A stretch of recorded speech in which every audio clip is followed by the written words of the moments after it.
Le 7-10 Listen anywhere.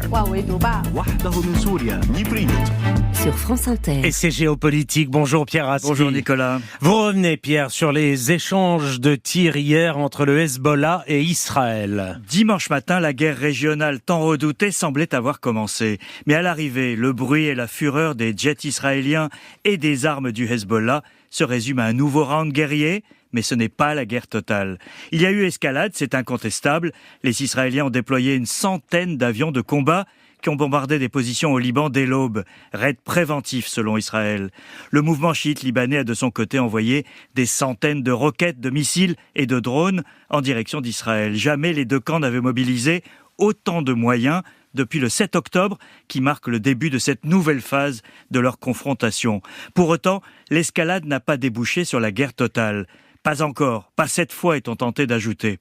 Les belligérants sont restés dans la grammaire classique de la riposte proportionnée.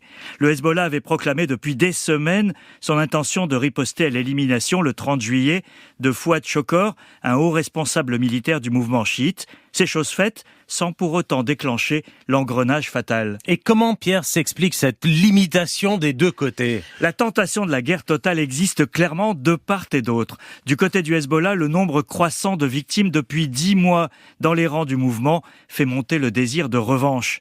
En Israël, les appels à déclencher une offensive générale pour briser les reins du Hezbollah se font également entendre, y compris au sein du gouvernement. Le ministre d'extrême droite de la Sécurité, Itamar Ben-Gvir, a ainsi interpellé publiquement le chef d'un service de renseignement qui dénonçait le risque d'un terrorisme juif extrémiste en lui lançant « Allez combattre le Hezbollah au lieu de nous critiquer ». Mais aussi bien auprès de Hassan Nasrallah, le chef du Hezbollah, qu'à Téhéran, où sont prises les décisions importantes, on n'a pas voulu franchir le Rubicon. Et en Israël, Benyamin Netanyahou a résisté à la tentation de lancer une opération massive, y compris terrestre, pour détruire les moyens considérables du Hezbollah.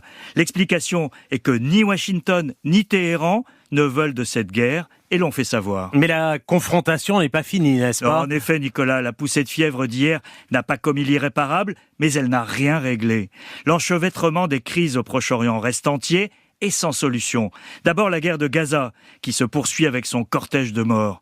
Les négociateurs sont depuis hier au Caire, malgré la situation au Liban, pour tenter d'aboutir à un cessez-le-feu.